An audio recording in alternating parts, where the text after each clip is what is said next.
Thanks so much for tuning in. Let's get medieval. This one is to cultivate curiosity. Interested in why the medieval period is interesting and relevant? Of course you are. Everyone is, unless you're some sort of weird geek. This one is really short. I previously interviewed Michael Warby, who's an expert on education, and we discussed weird things like the medieval period. Michael writes under the name Lorenzo Welby. He has a great Substack, which I'll put in. He's also a medieval educator. It's so cool. So he's going to tell us why the medieval period is cool, interesting, and relevant. So enough from me, more from Michael Lorenzo Warby.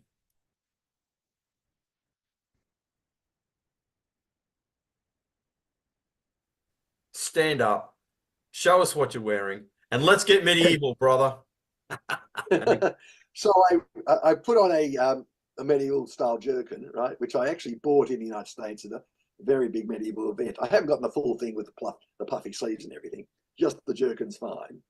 So just to explain, my day job is putting on medieval and ancient days for schools. So it's a very big medieval event. I don't actually use this. I have a bigger cloak thing I wear instead because it comes off on and off. Yeah, mundane clothing a lot easier, but it's also black and not very interesting. So I thought I'd wear this instead because it's so much more dramatic. Because the way I got into this is I became involved in a medieval recreation group, the SEA, which is I don't actually use this. I have in the 60s, founded, of course, in California, as you expect. I wear instead. And then I got into putting on the medieval days and ancient days. So. Okay, so I mean, what does that involve? Well, actually, first question. Why? I mean, I'm a geek, so I understand weird stuff. But like, explain to like normal people in so much as they're out there and they're listening to Northern Vibe. And come on, listeners, if you're listening to Northern Vibe, you're not in that bell curve. Be honest with yourself. Embrace your geekiness. Why medievalness? Like, what is it that appeals to that strange era to you?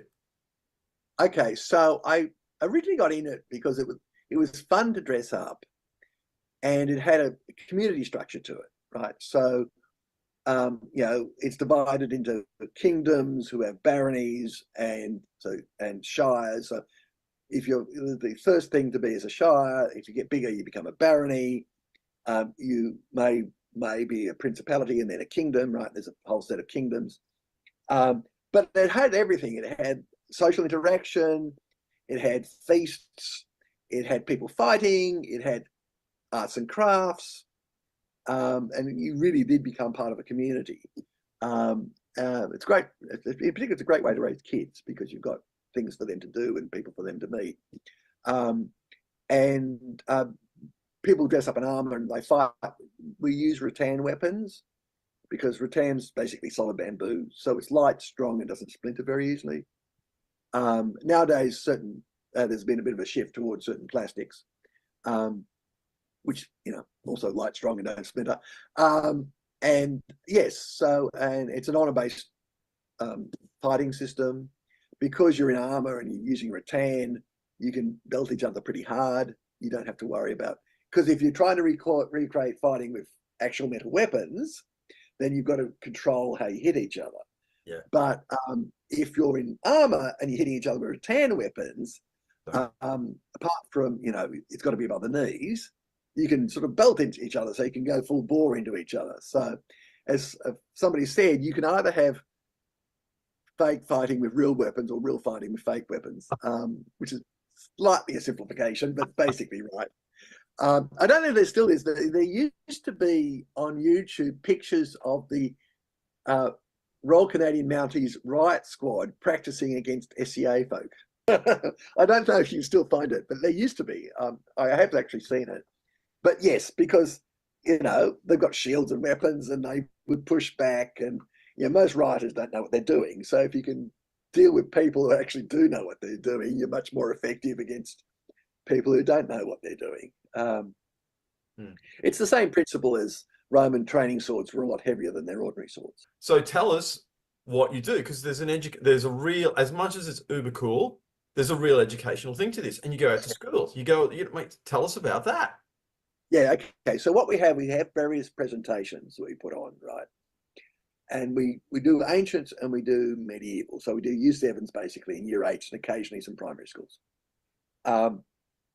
And we offer them various presentations. So we do weapons and armor. We've got shields and replica armor and replica weapons. And we take them through 1,000 years of history, starting off with the collapse of the Western Roman Empire and ending up with gunpowder warfare and the evolution in the middle. And why knights arrived and why knights are armed in the way they are and how the social system supports them and how the technology changed. So we had that. We'd have crime and punishment where we, pretend we're a Dark Age village, have a knight and a lady in charge, and we go through how the punishments work, why they had trial by combat and trial by ordeal, where jury trials come from because they come out of the medieval period. Yeah. Why medieval punishments are why they don't use jail as a punishment very much. In fact, practically not at all. There's a little bit of it in the church, but that's about it. And we also do one session called troubadours, where we take them through the social pyramid and things like juggling and so forth. And we actually do get them to juggle. And we use excerpts from a film, The Advocate, also known as Hour of the Pig. Yep. It was Colin Firth's first major starring role. And you've got to be very careful which bits of the film you show the kids, because you can't show the whole.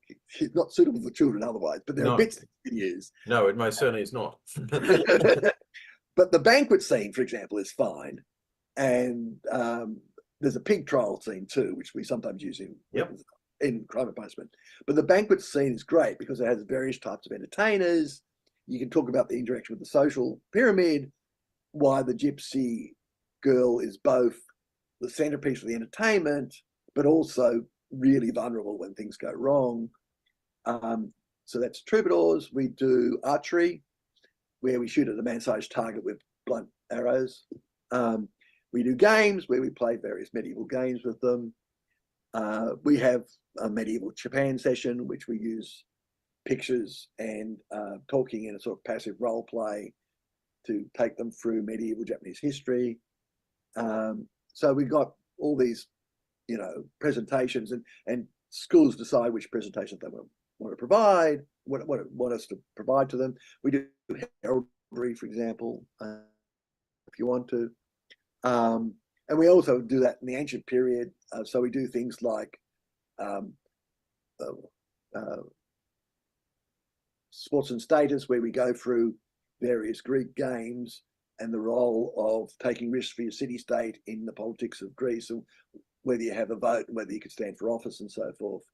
We do weapons and warfare, which is about how, even though the technology didn't change all that much over the ancient period, different ideas came in to make yourself effective. So you start off with just clubbing each other. Then you have the early empires who have specialist soldiers. Then you have the Spartans who do the super specialists. Then you have the Macedonians who have the pikes. Yep. And then you have the Romans who have the mobile little units using pila and swords, gladiuses. So, it's not that their technology is all that different. It's that different ideas of how to fight warfare move along. We do religion technology, which is about how different levels of social activity encourage different forms of religion. So, the more complex your society gets, the more complex your religious structure gets. Yeah. Speaking. So, the Egyptians have a very complex religious structure because they have a very complex society. Yeah. And then you get up to the Romans, who, being Romans, are all about bargaining with your gods, right? I'll worship you as long as you deliver. Transactional contract. I'll live on to someone transactional else. contract. Very transactional. Yes, very Roman. Yep. And we have one on ancient China, which is about how China is driven by the tension between the farmers and the pastoralists to the north, and so forth and so forth. So so we got our various presentations that we put on for schools. Our medieval presentations are much more popular than our ancient ones. We're not entirely sure why, because everyone seems to be pretty happy with both. Possible a part of the issue is we're known as medieval education. So, but yes, we put so for example, on Tuesday I'll be going to a school where we will be doing both. We'll be doing 3 short periods with the medieval year 8s and doing medieval, and then 3 periods of doing it with the year 7s in ancient history.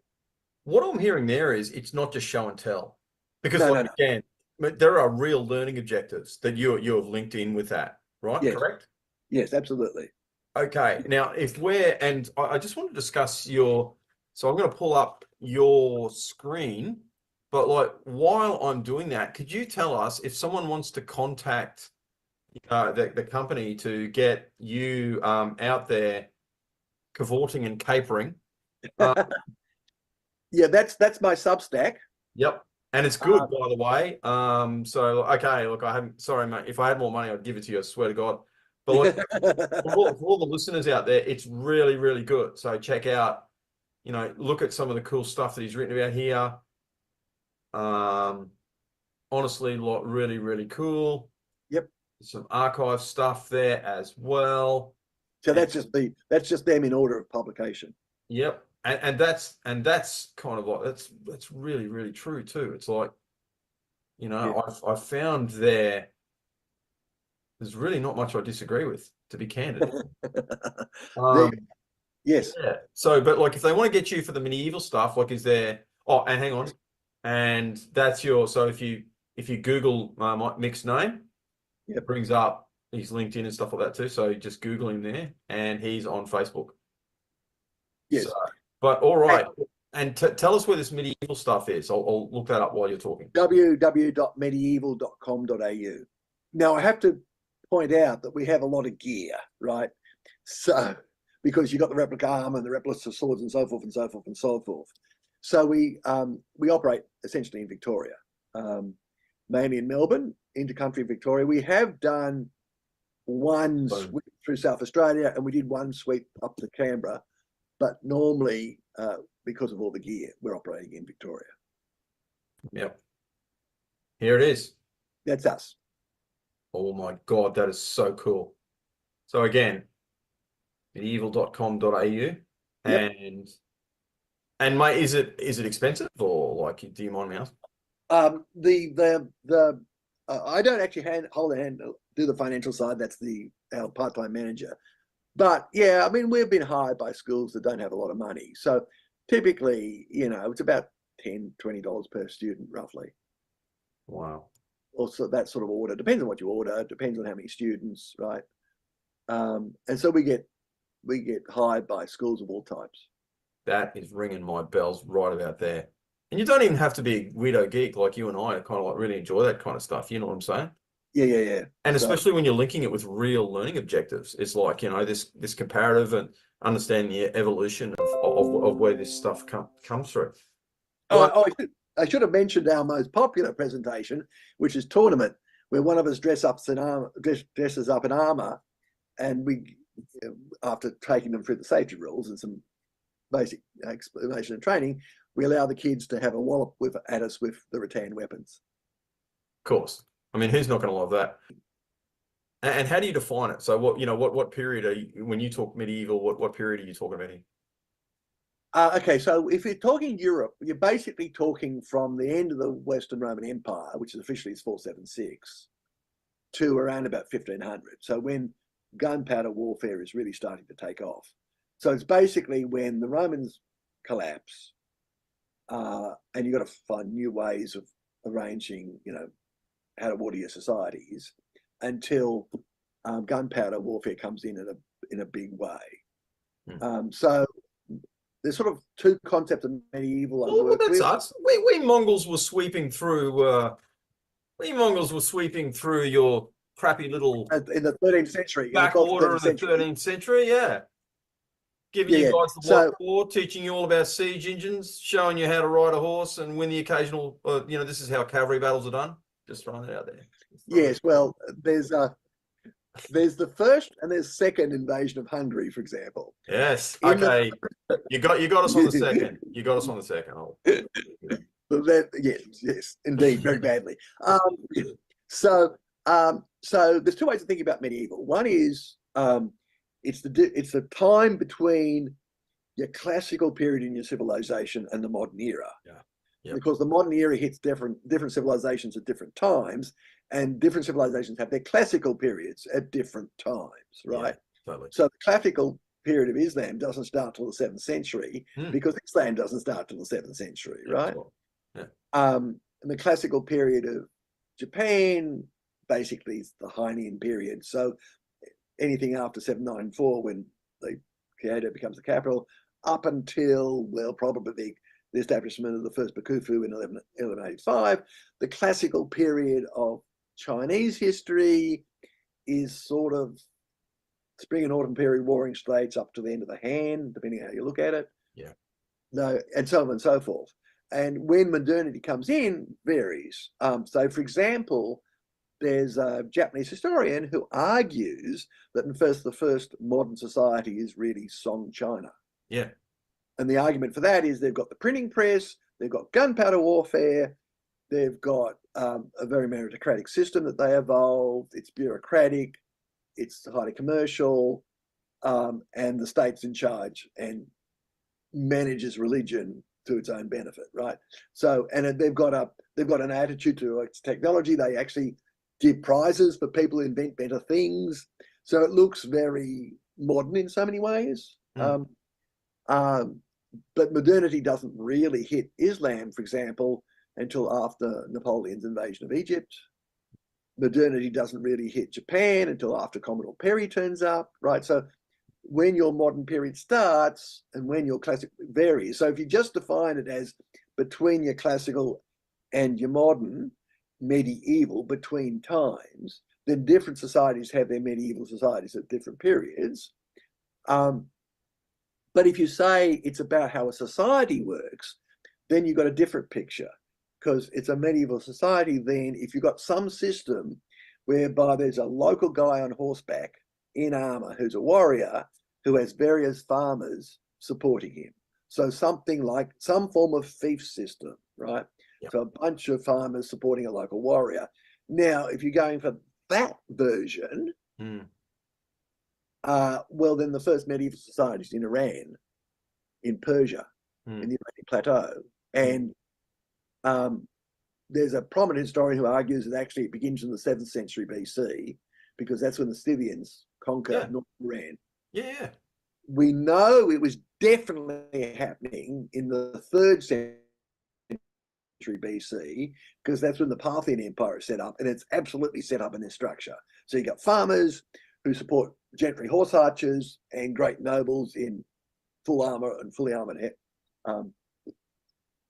horses, fully armored men on fully armored horses, none of whom, by the way, had any stirrups, because stirrups aren't invented for a few centuries later. So that part, the Parthian Empire of the 3rd century BC, is absolutely organized on this structure, but it's possible that it actually starts in the 7th century BC when the Scythians, who are a nomad people who don't do farming, conquer northern Iran, the Medians, and have all these farmers, and they're not illiterate people, so they didn't write anything down, so it's an inference. But the reasonable inference is this group who wanted to extract income from farmers but didn't want to take up farming would set up a structure like this. And it makes sense. But you can see this hunger for the medieval period, and it's not just in, your excellent little educational thing there is part of the indicativeness, but you see this desire for re-enchantment coming back into society now, and there's real interest in medieval. And I couldn't agree with me more on that. We are being re-enchanted. There's a real interest in medieval period. I hope I helped to cultivate your curiosity. Like, share, all of that. See you all next week, and thank you so much for your support and the comments.